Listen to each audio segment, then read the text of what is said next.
Hello, we are live now. Let's start. Good afternoon, everyone. On the behalf of the Department of English, I warmly welcome you all to this parallel paper presentation session of our seminar on science and the literature. It is a pleasure to have scholars, teachers, and students gather here to share ideas and insights that explore the fascinating and the relationship between the scientific thought and the literary imagination. Today's session promises to be intellectually stimulating as we listen to research papers that reflect the diverse perspective on and the thoughtful engagement within the theme. Now, it is my privilege to welcome our respected chairperson for this session, Professor Vedant Pandya. Sir's presence here adds great value to our academic discussion. We are truly honored to have such a experienced and guiding this session.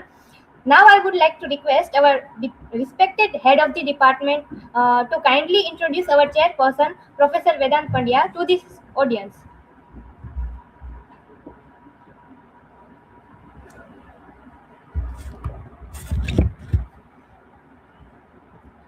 Good afternoon, everybody.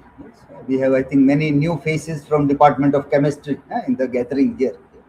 So, welcome all to the Department of English, all the students. Professor Vedant Bhai Pandya is professor and head of the Department of Business Administration, MBA, popularly known as, and he has worked as an administrator for government of Gujarat for more than 5-6 years, no, sir. More than 5-6 years for the state government, for Knowledge Consortium of Gujarat, for the augmentation of the research and other facilities at higher education level. Sir, we are warmly welcoming you in this gathering, and we are thankful that you spared your time to be the chair in this session also.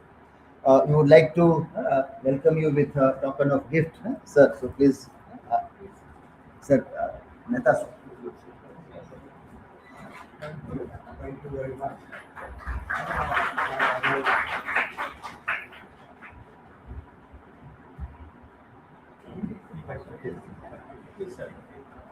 So you can now start with something.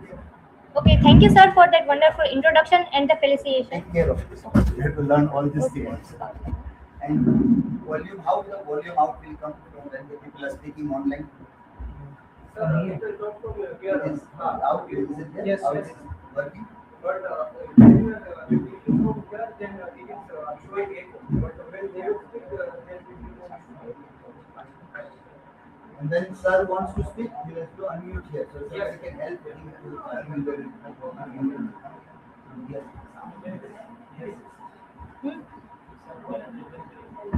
Okay. અહીંયાથી કરો. Okay.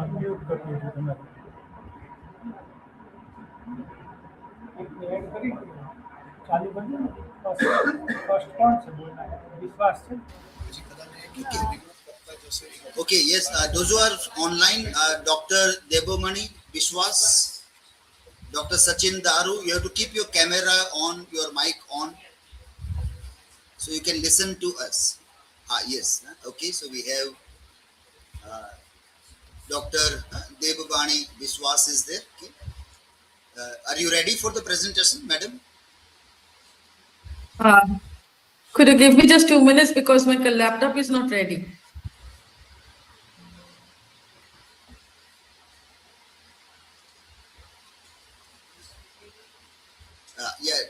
Sachin Daru, Sachin Doru. Yes, sir. Yes, yeah, you have to keep your mic camera on when you make your presentation. Yes, sir.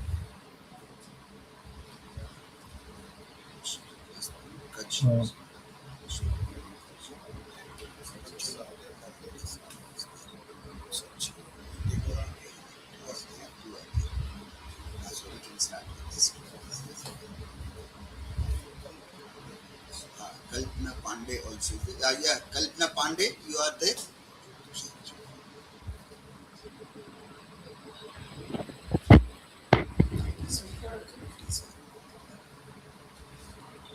Hello. Okay, you are also there. Okay, Hello.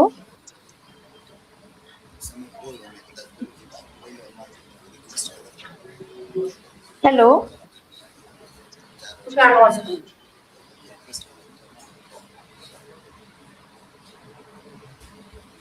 Okay, so can we start with Sachin? Hello. Are you ready for the presentation? Yes, sir. Yes. Okay, so then you can start.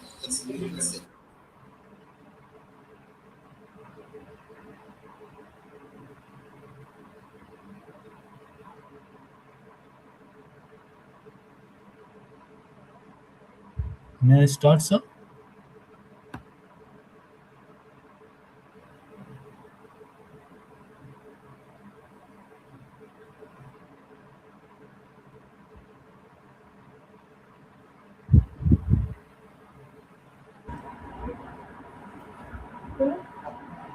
So let us begin with our first presenter. I invite Doru Sachin Vinod, and his topic is Alienation and Anxiety in Post-Human Conditions, a study of S.B. Divya's Laws of Signal and Vandana Singh's Life Code. Stage is yours. Thank you.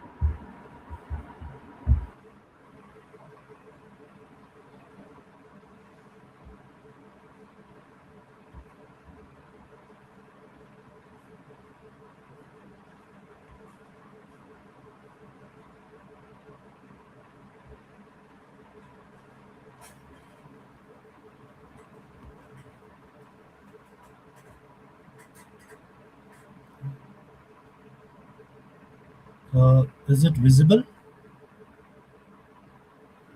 Hello? Hello? Yes, sir, you are visible. No, sir, not yet. Okay, And sir. my Now it is presentation is visible. okay.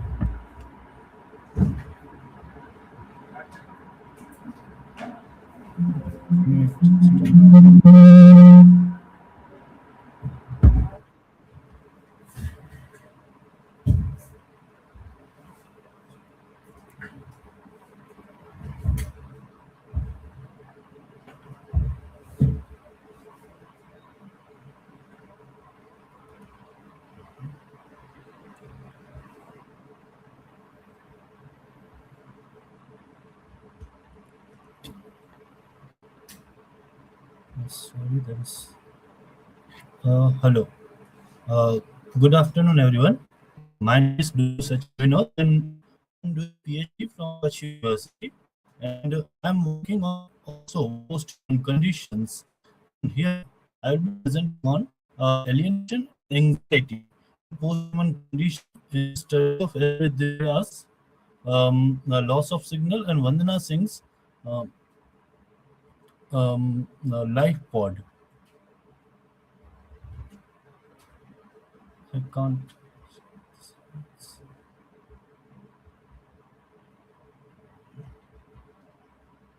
I can't the slide.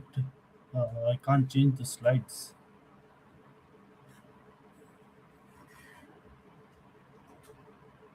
Hello. You have to first open the slide share down there, and then you can change it. Hello. Am I audible? Hello.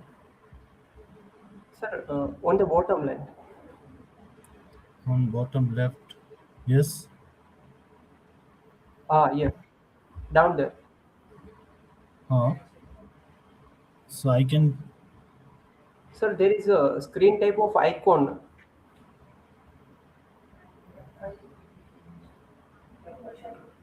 Sir, you can press also F5. F5. Okay.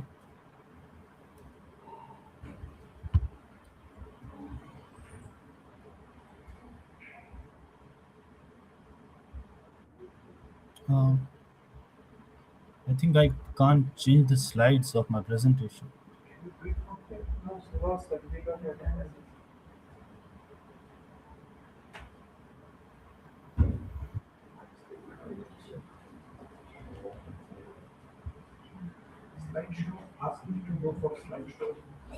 Sir, is there a option of a slideshow? Yes, I am. I Right am side unable. of the bottom, sir, there is a line nearby that. Let me just.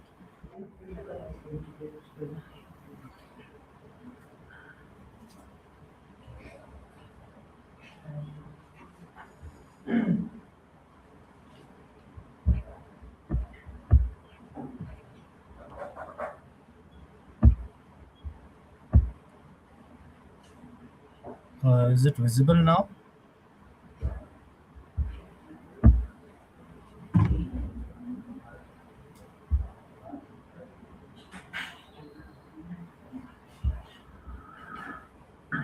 Sorry, but I can't share the screen.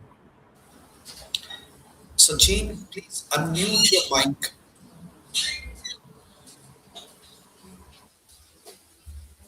Unmute. Yes, sir. Sir, yes, sir. Am I audible, Okay. sir? Okay. Yes. Yes, sir. Sir, it's not. I can't share the presentation in this. What shall I do, sir?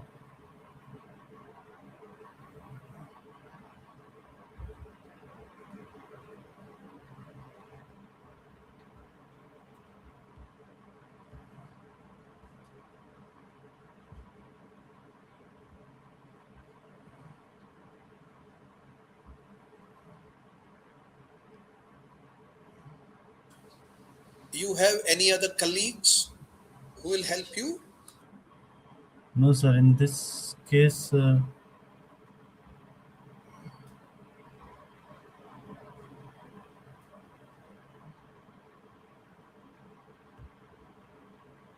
Yes, recently, just now you shared the screen. Can you do that again?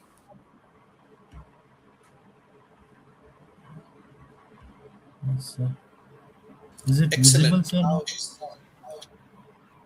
But sir, in this case, I can't change the slides.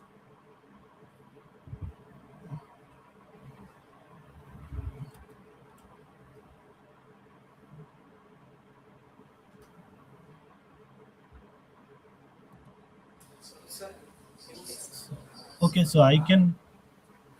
yes, on the bottom right side, do you Yes, sir. see four icons, and then there is a television icon, which is screenshot, slideshow.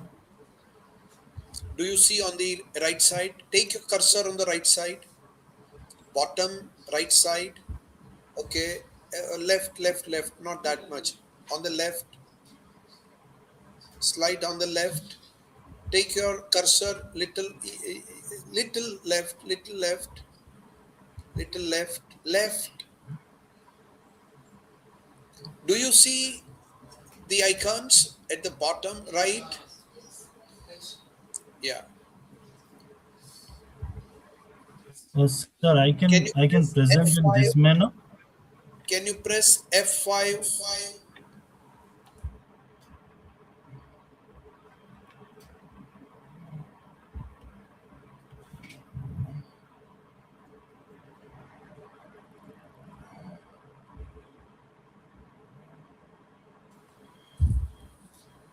What do you Sir, see on your screen?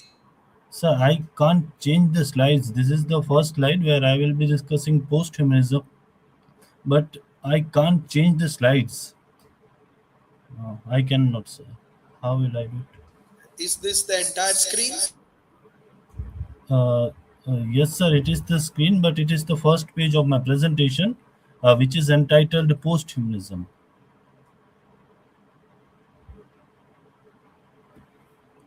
Mm,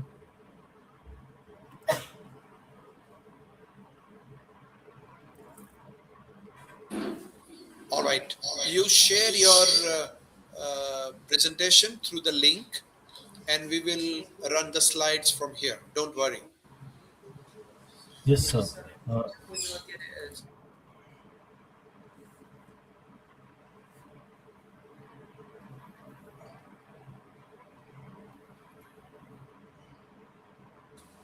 Well, participants, I think Deborani, Kalpana have also logged in. I don't know, Dr. Biswas, Are you comfortable and can you make presentation, or you feel the similar problem? Let us start. By the time Sachin's presentation is shared and we load it here, we'll ask Dr. Biswas and then Dr. Pandey to make presentation. All right, Dr. Biswas.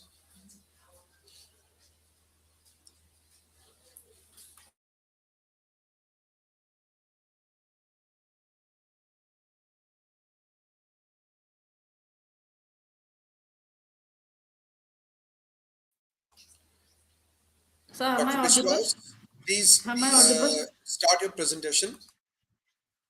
Sir, is my presentation visible?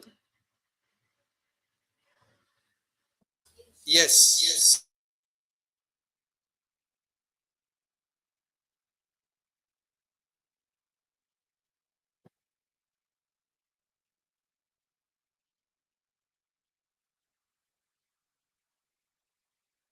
Has it gone full screen, sir? Yes. Okay, sir. Thank you. So, good afternoon, everyone.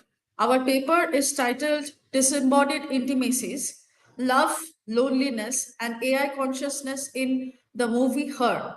This is being presented by myself and my colleague, Dr. Alia Halim. So, in recent years, artificial intelligence has moved from science fiction in everyday science fiction, which was there in fiction and which has now become a part of our everyday life, from digital assistants to generative AI systems.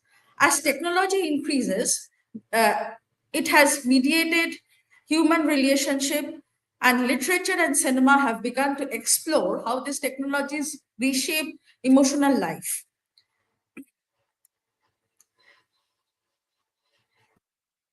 Spike Jones, in his film Her, offers a particularly insightful narrative about this shift through the relationship between Theodore, our subject of study, and the AI that is operating that is an operating system, and it has been named Samantha. So you can see on the screen that she starts with "Hi Theodore," and that is the screen that Theodore every time sees once he logs in. The film invites us to rethink intimacy, consciousness, and the boundaries between human and machine. So the context of my study is that artificial intelligence is often discussed in scientific terms: efficiency, automation, computation. However, literature and film approach AI differently. They ask emotional questions and psychological questions. What happens when a machine begins to stimulate human feeling? Can emotional bonds exist without physical presence? And what does this reveal about the nature of human relationship themselves? These questions make her a powerful text for examining the dialogue between science and literature. The film does not simply imagine a technological future, it reflects on the psychological realities of contemporary life. So this has about a little bit about the film. It has been directed by Spike Jones, and after his divorce, he installs a new operating system that develops into Samantha, an artificial intelligence with a distinct personality and, most importantly, emotional awareness. Although Samantha exists only as a voice, Theodore gradually falls in love with her. This unusual relationship becomes the central narrative device through which the film explores equations of intimacy, consciousness, and identity. All three of these are explored in the movie. So this is Theodore, who is lost for the world. He has the earbuds in place, and he is engrossed in that AI. The paper therefore asks three key questions. First, how does the film represent artificial intelligence as emotionally intelligent rather than purely mechanical? Second, can genuine intimacy exist without physical embodiment? And third, Does AI threaten human relationship, or does it simply expose emotional vulnerabilities already present in the modern society? By addressing these questions, the paper situates her within the broader debate about technology, subjectivity, and the changing nature of human connection. So the framework I have placed my paper on are the Post-Humanism by Donna Harvey and Catherine Hayes, where they argue that boundary between human and machine is increasingly deteriorating and it has become fluid.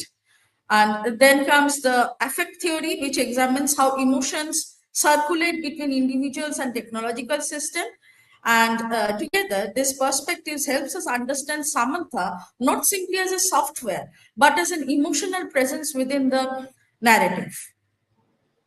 A disembodied intimacy. One of the most striking aspects of the film is that Samantha has no physical body. She exists only as a voice. Yet, this absence of embodiment doesn't prevent intimacy. In fact, it intensifies it. Theodore projects emotional meaning onto Samantha's voice, creating a connection that feels deeply personal. This challenges the traditional assumption that intimacy requires physical presence. Instead, the film suggests that emotional attachment may depend more on communication and empathy than on bodily interaction. So, this is the futuristic world that we supposedly project through her. Next comes the urban loneliness and technology. The film also presents a subtle critique of contemporary urban life. Despite living in hyper-connected society, Theodore experiences profound loneliness. People around him constantly interact with devices. Yet, meaningful human relationship seems increasingly fragile. In this context, Samantha does not create loneliness, rather, she reveals emotional gaps that already exist within human relationship. Artificial intelligence becomes a mirror reflecting psychological conditions of modern society. So, science, literature, and both of them in a dialogue. This brings us back to the theme of this conference, the relationship between science and literature. Artificial intelligence emerges from scientific innovations, but narrative works like her explores its emotional and ethical consequences. In this sense, literature does not oppose science. Instead, it humanizes technology, humanizes technological ideas by translating them into lived experiences. The film therefore demonstrates how scientific progress and literary imagination can function in a dialogue.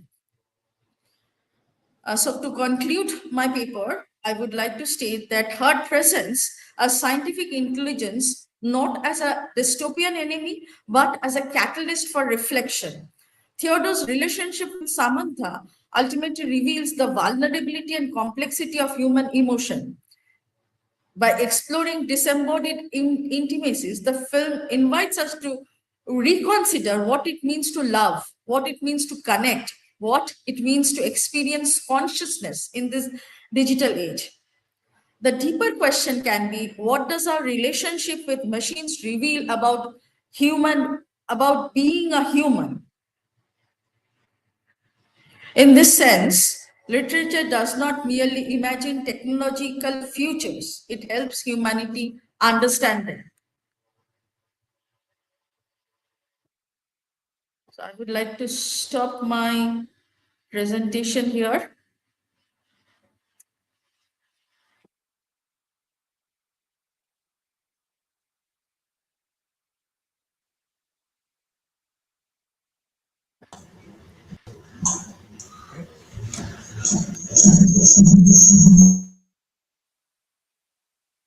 Audible?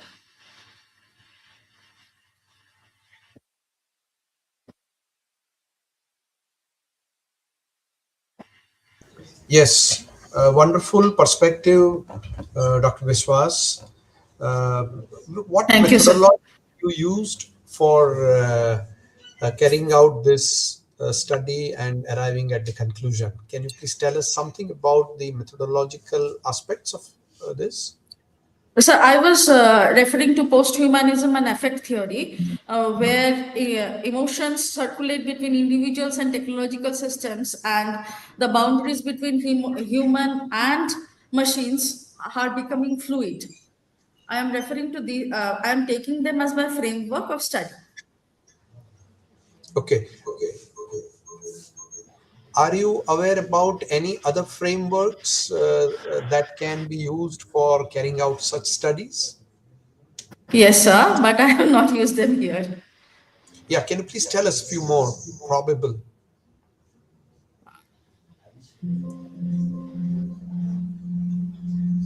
Not exactly coming to my mind, sir. If you could guide us here a little.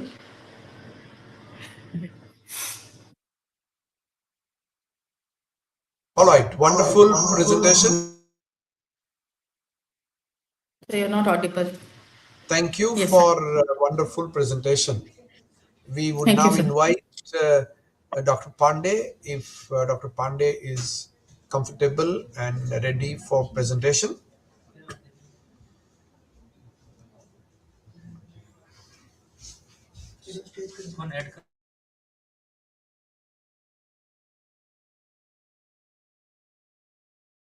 Hello. Hello. Yes, Dr. Pandey, Am I? please Good afternoon, sir. unmute your mic.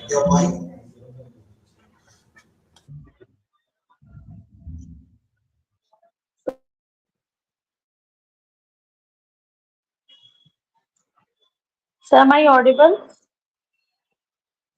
Yes. Okay, sir. Good afternoon, sir. Sir, I am Dr. Kalpana Pandey, Assistant Professor from Nagar Nigam Degree College, Lucknow. So my topic is physical disability as a social construct, a study of Mahesh Dattani's Tara.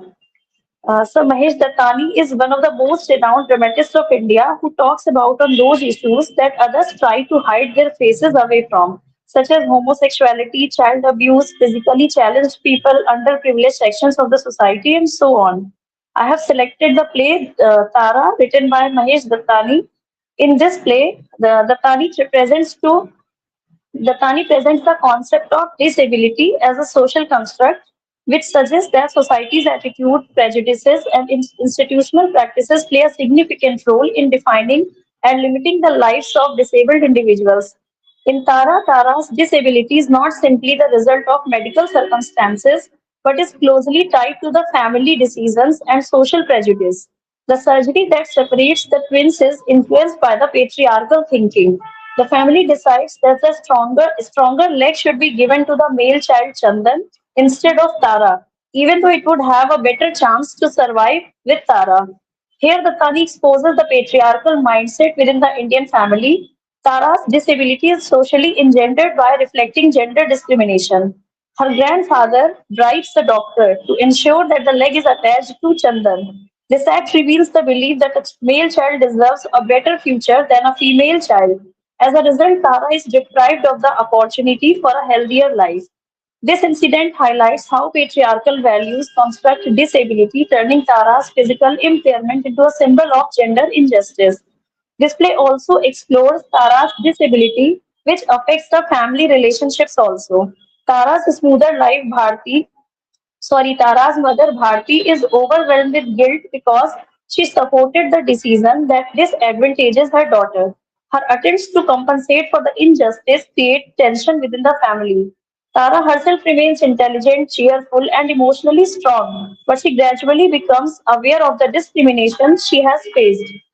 The Tani here shows that the psychological suffering caused by social attitudes can be more painful than the physical disability itself. In this play, the Tani tries to present the society's views people with disabilities as weak, dependent, or incomplete. Tara is often treated with pity and protection, which limits her independence. The play suggests that disability becomes a social problem because of society's inability to accept the difference between the boy and a girl. Through Tara's character, the Tani challenges these stereotypes and emphasizes that her disability does not define her intellect, personality, or humanity. Tara represents the victim of social justice and gender discrimination. Her physical impairment becomes a metaphor for the way society marginalizes women and the disabled. The tragedy of Tara lies not only in her physical condition but also the realization that her disability was the result of deliberate social choices. To conclude, Mahesh Dattani's Tara powerfully illustrates how disability can be constructed and intensified by social forces such as patriarchy, family decisions, and cultural attitudes. By portraying Tara's suffering and resilience, the play questions societal norms that privilege male bodies and marginalize female and disabled ones. Ultimately, Dattani invites the audience to reconsider the meaning of disability and to recognize the role of the society which plays in creating and perpetuating it. Thank you, sir.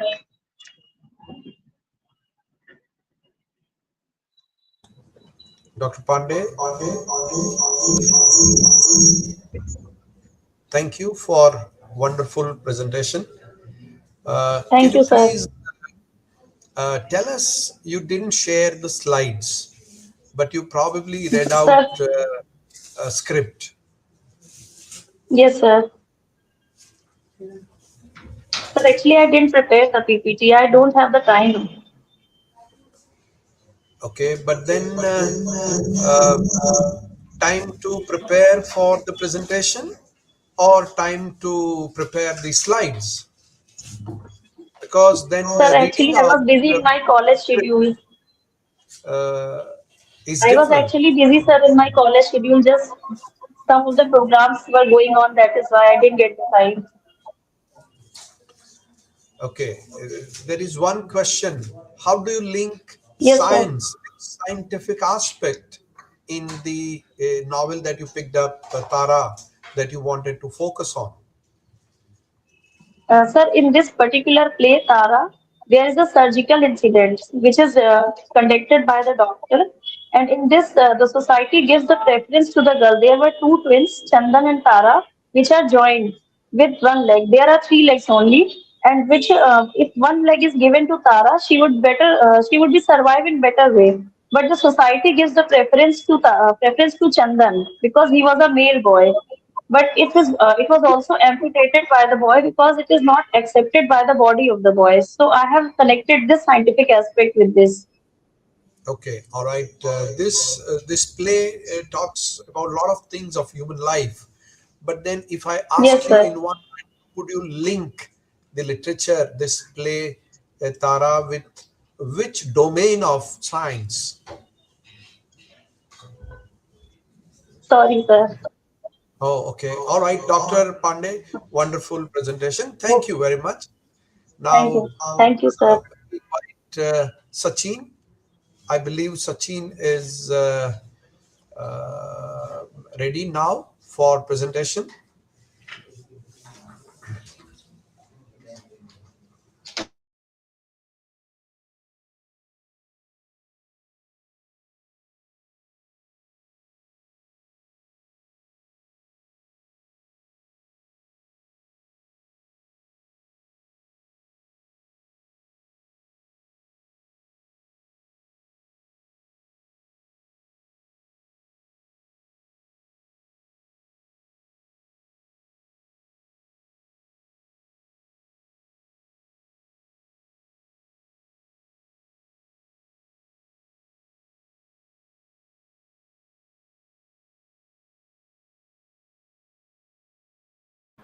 Yes, sir. Sachin, are you able to listen us? Yes, yes, sir. Yes, sir. Hello, sir. Keep it. Yeah, are you able to listen? Yes, sir.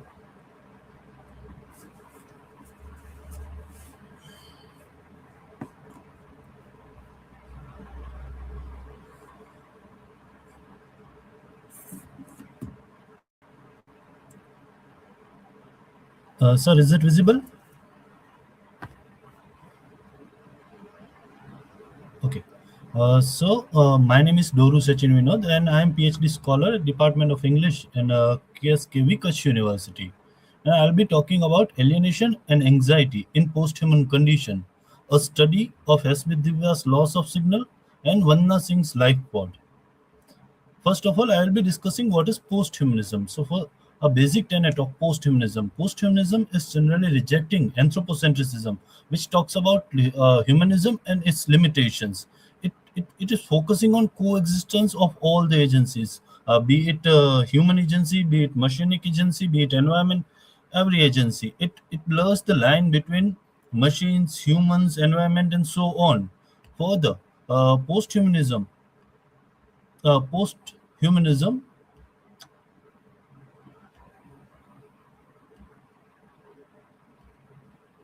here it is. Sir, is it visible slide? Yes, sir. So first of all, I'll be talking about post-humanism. How post-humanism is an umbrella term which is divided into further concepts like transhumanism, critical post-humanism, anti-humanism, cyborg, and so on. Here, I have taken two of major works, one written by S. Vidivya and one written by Vandana Singh. First of all, there is this work, Loss of Signal, who is revolving around a handicapped boy named Toby, whose consciousness is uploaded toward to a spaceship, and he is kind of hybrid right now. So he's feeling the cyborg like situation, and his identity, his alienation is there.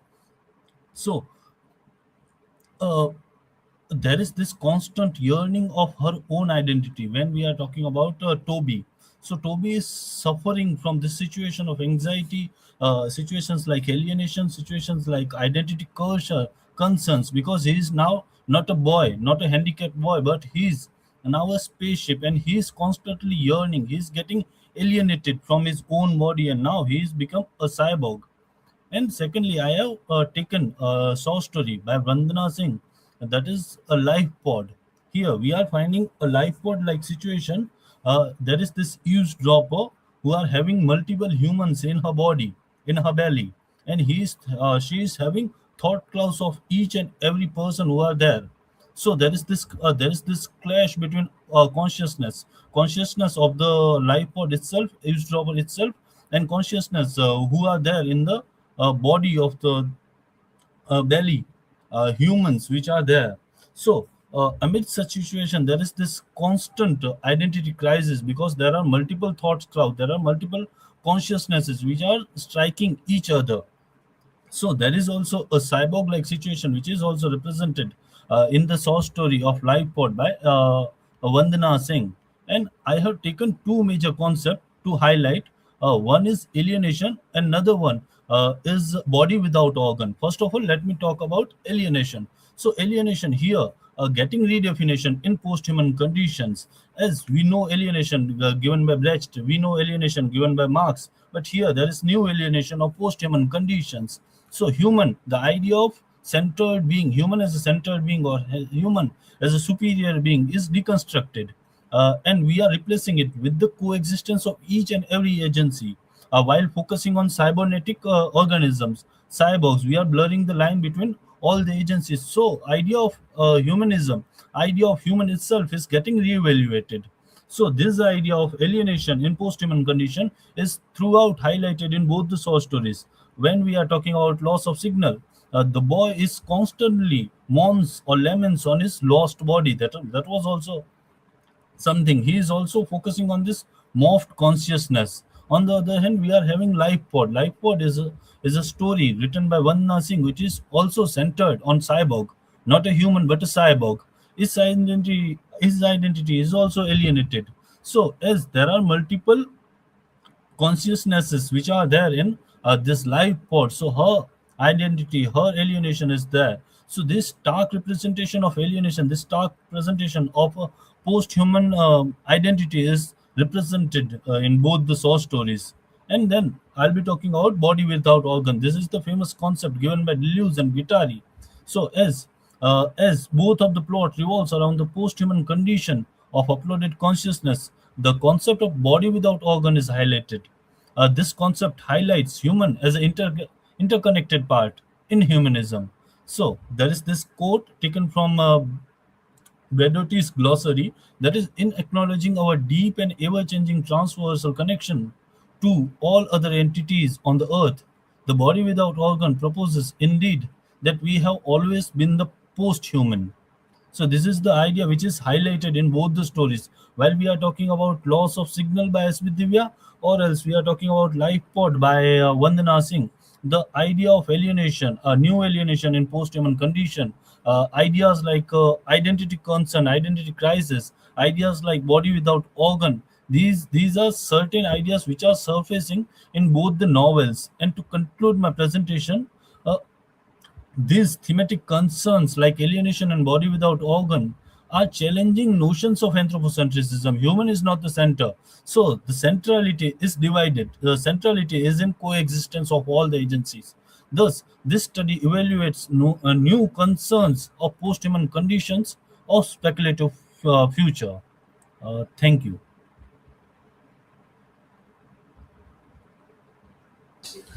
Yeah.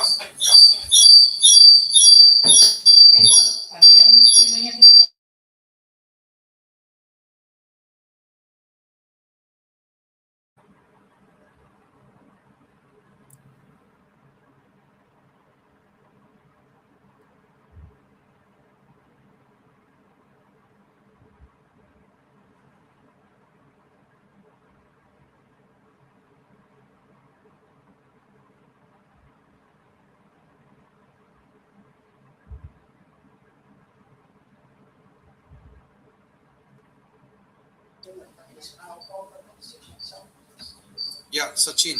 Yes, sir. You picked up how many? Two or three literature pieces?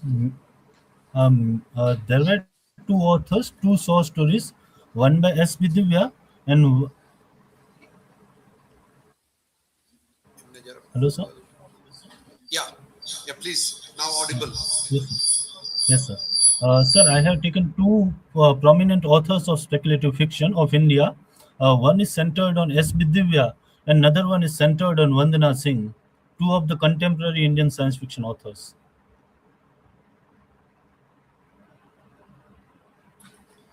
Now, as the uh, theme of this event is linking, understanding the interrelationship between science and literature. So, when you picked up Yes, sir. two pieces of literature, you studied which aspects of scientific life. If I ask you which science you connected to begin with. Sir, my presentation was kind of literature oriented, but I have studied certain aspects which were there. For example, I have studied how this. First of all, both of the my short stories are focusing on the uploaded consciousness. So I have just browsed through the ideas which were there. I browsed through the some prominent concepts like Cyborg Okay. by Donna Haraway, And Post-Human Condition. these concepts fall in which scientific domains? If I ask you to be little narrow, less abstract in your answer, where does Uh, it link? Which Sir, science it links, for example? I certainly uh, names. I have studied some literature oriented books for this presentation. For example, there was this book by Rosie Bredotti, that was the post-humanism cyborg manifesto by Donna Haraway. So it was kind of oriented towards literature more. So I am sorry That about is true. That is yes, true. But yes, sir. then, if this event is interlinking these two domains of study, literature as a domain of study and science as a domain of study, and the title says there is a linkages. So did you attempt to link these two? I mean, Sir, very specific question. no, sir. I was more focused on this literature aspect, and I was just browsing when we are talking about science. So uh, but the link was not properly there. Sorry, sir, about it. No, that the human consciousness falls in which science, for example? Does it fall in philosophy as a science. And when we say here science and literature, it includes all sciences, right? Yes, Literature and study of literature from scientific point of view is also science. yes, sir. So you're Psych. talking about the human sciences, human behavior, the psychology, Yes, sir. psychiatry, or Huh. what are you trying to link? You can, I can see a Sir, small, huh. yeah, you can Yes, sir. define.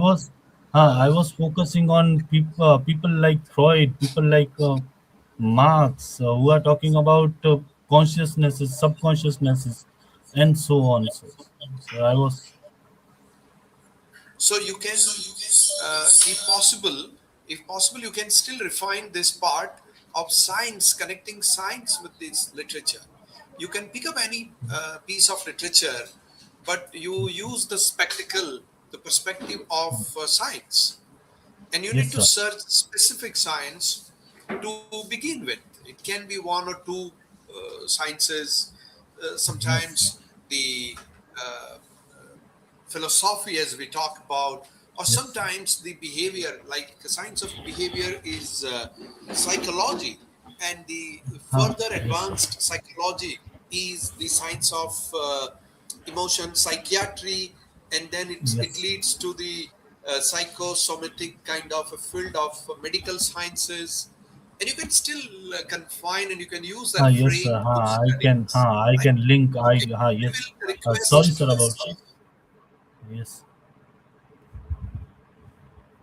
Thank you, sir. We request Dr. Mukherjee apparently has entered the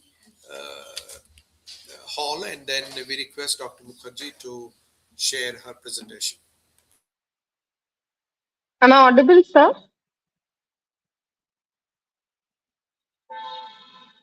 Am I audible?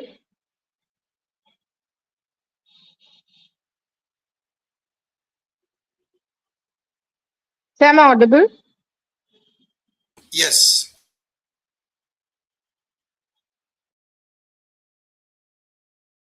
First of all, I'd like to introduce myself. I'm Dr. Surati Mukherjee from Atal Bihari Vajpayee Degree College, Lucknow.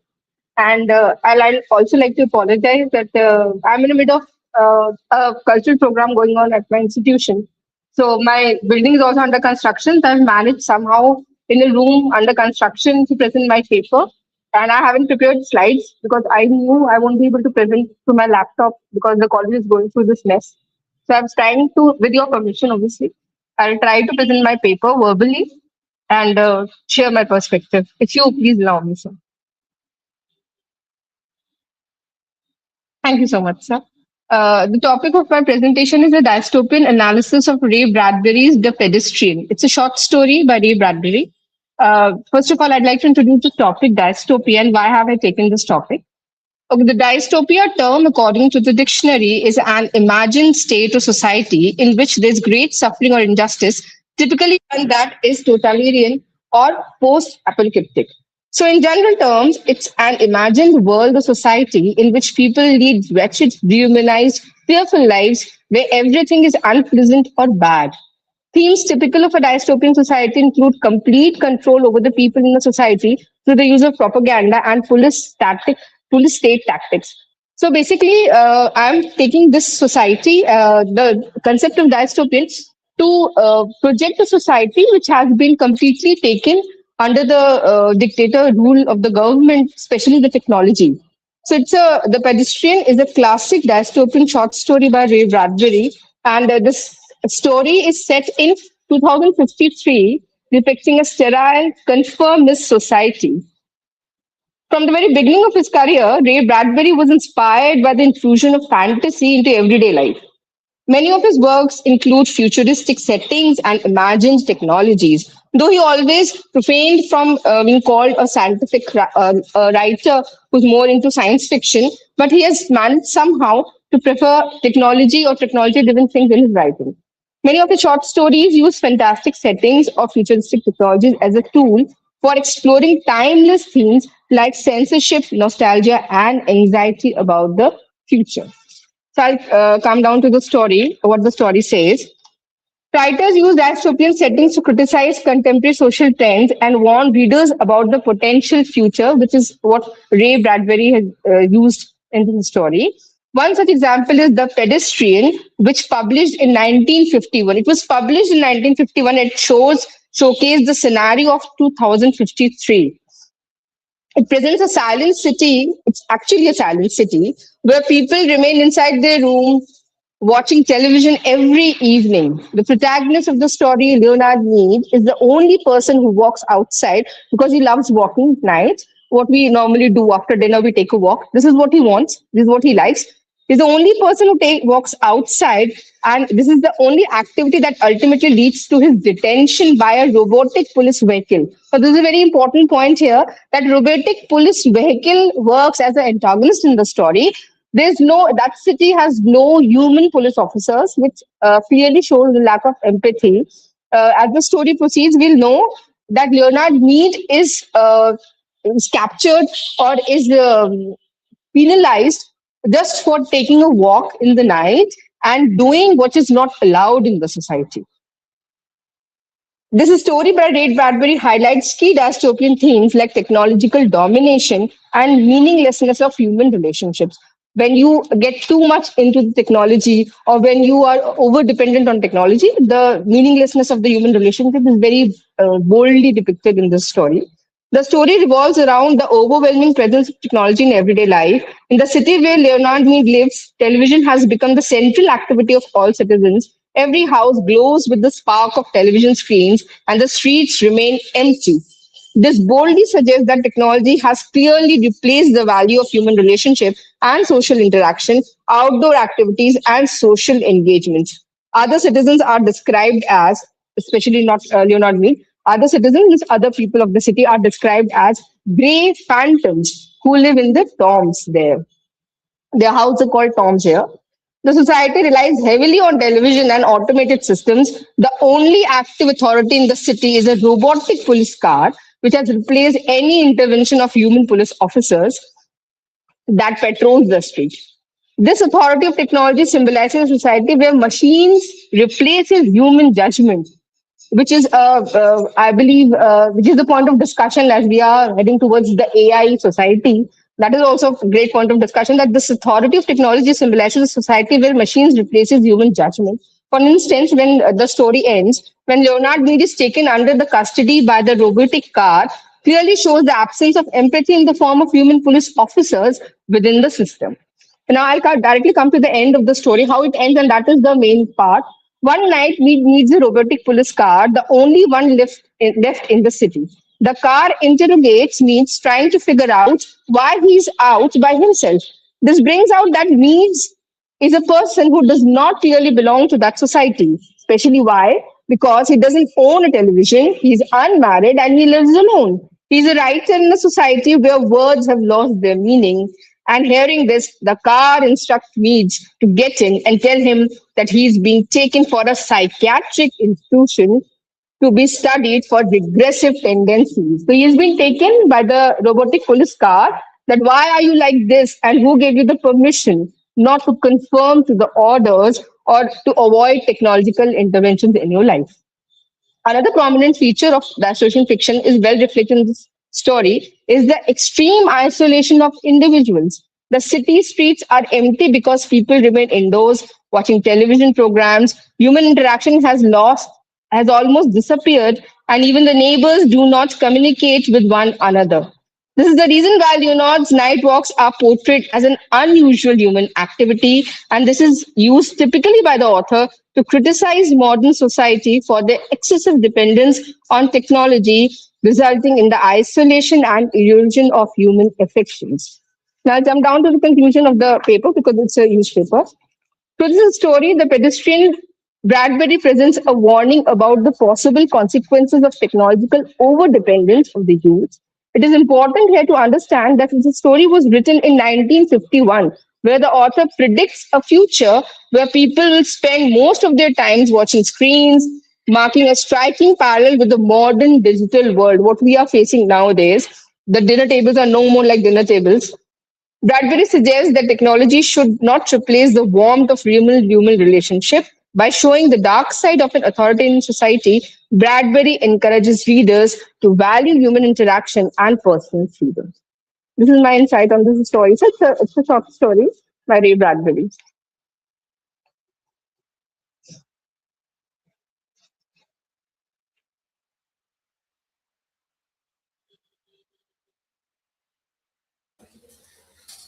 Thank you. Dr. Mukherjee, can you please Yes, sir. tell us why did you select this particular literature? So I believe I was going through the story. It was prescribed in one of books of ICSC, and I was doing something. I was just going through the story. I found a very great, striking similarity with what is going on today. The warmth at the dinner tables and the family culture we had in a society. We are so much dependent on technology that even I remember if we face some electrical failure for 1 hour or something, we are so much dependent on technology and machinery world that as if we lose a life.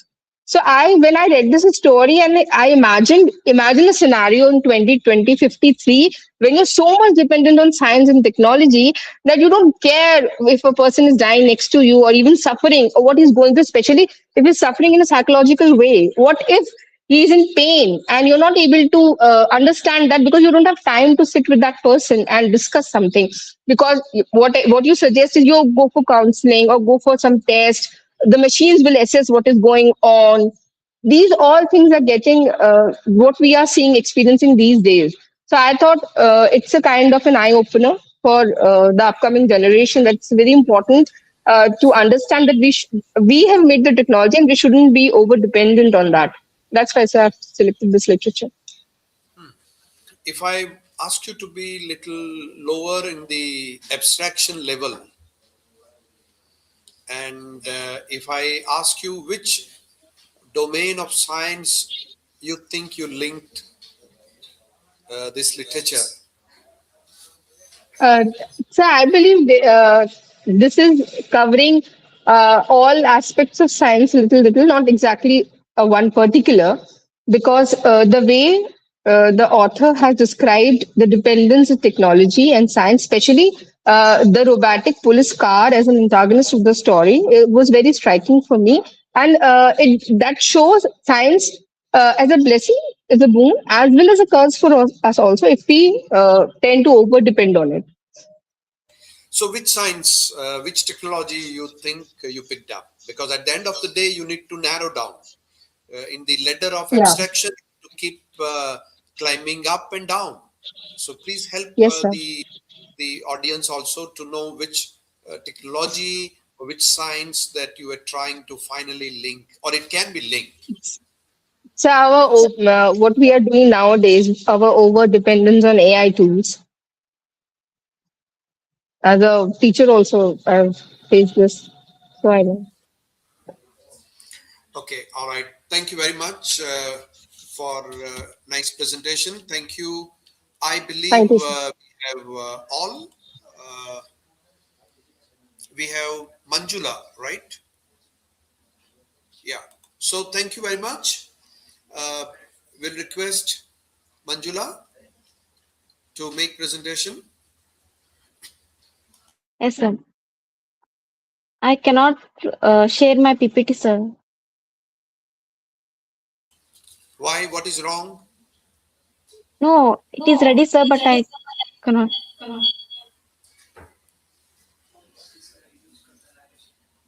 So using your phone. I, yes, sir. I am using my phone, sir. Yeah, but then in phone you can do that. I don't know, sir, how to share my PPT, sir.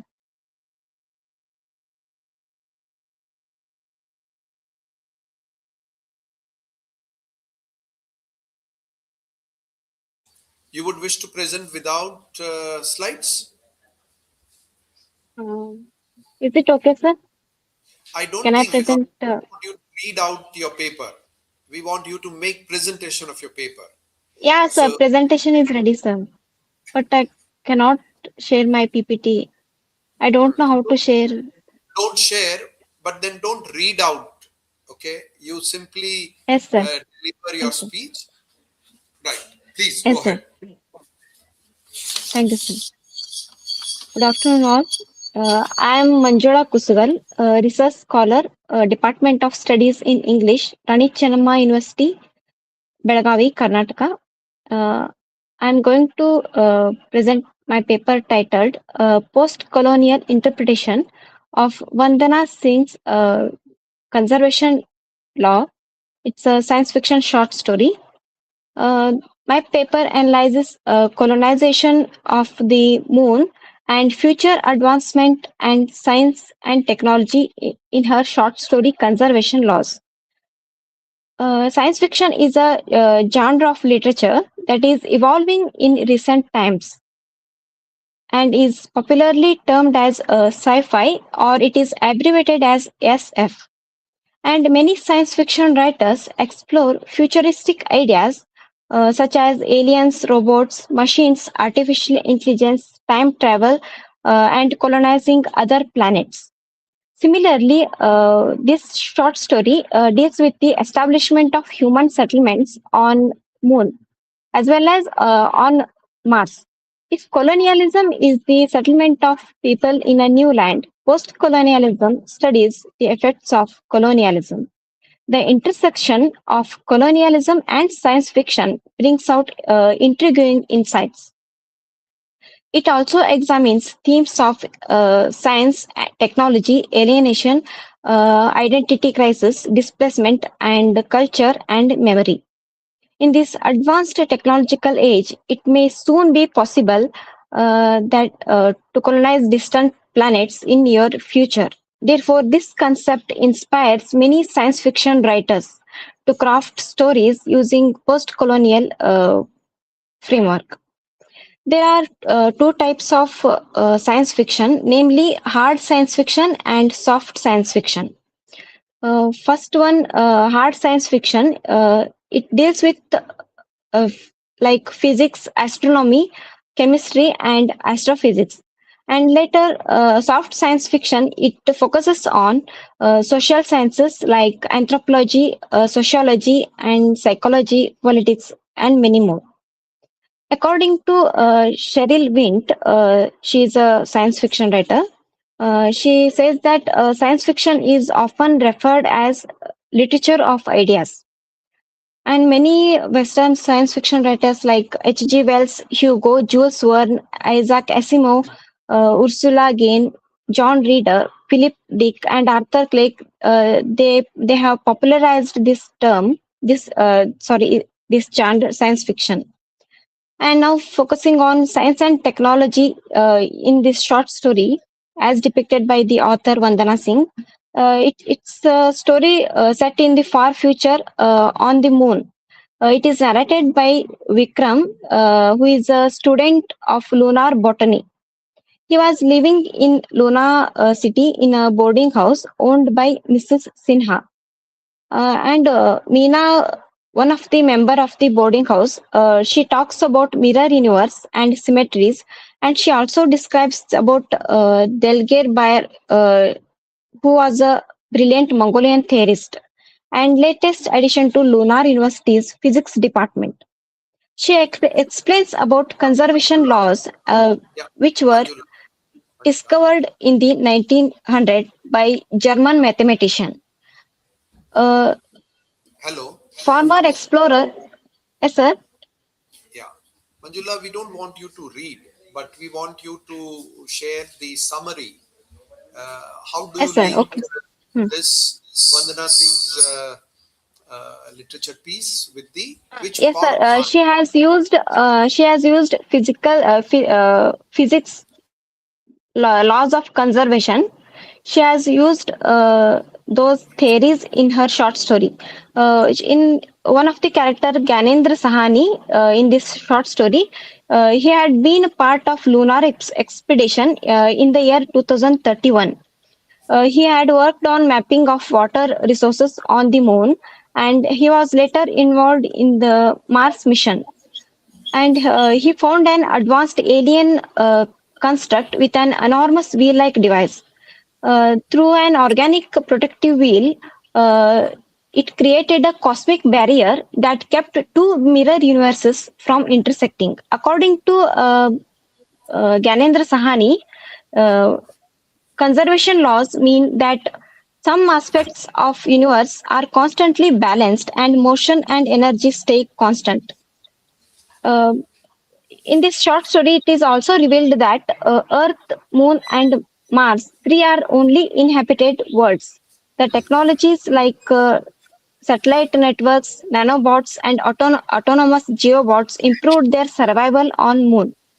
And coming to the post-colonial analysis, the characters in this short story they feel alienated on residing on alien planet, and they feel a sense of displacement. Some characters in this short story, like Mrs. Sinha, she felt displaced from her native land. She remembers the recipes of Earth, and culture is deeply rooted in the minds of Indians who were residing on the moon. They felt nostalgic of the earth. She is an example of preserver of culture through her Indian recipes. And Gyanendra Sahani also recalls his childhood days on earth. And they also experience identity crisis. Uh, they are caught between hybrid identity. Hence, the Hello. paper analyzed. Yes, sir. Hello. Yeah. Hello, sir. Yes. Manjula, thank you very much for your presentation. And Thank you, sir. declare this session over. And nice presentation, Manjula. Thank you, And sir. Thank you, sir. wish this presentation to be developed further, right somewhere, Yes, sir. published somewhere, and include some other pieces of literature and include other aspects of sciences also. See some other Sir, I will work on that, sir. short stories and all, and you find out not only physics, but which are the other Yes. sciences are included there, and how the author understands that science from his or her angle. And it is quite Yes, sir. possible that that perspective may advance and may help the understanding of Yes, sir. chemistry, science, or the technology better than what technologists do it, right? Thank you Yes, very sir. much. Thank you, sir. Thank you. And I we will work declare on that, sir. this Thank you so session much, sir. completed. Thank you, sir.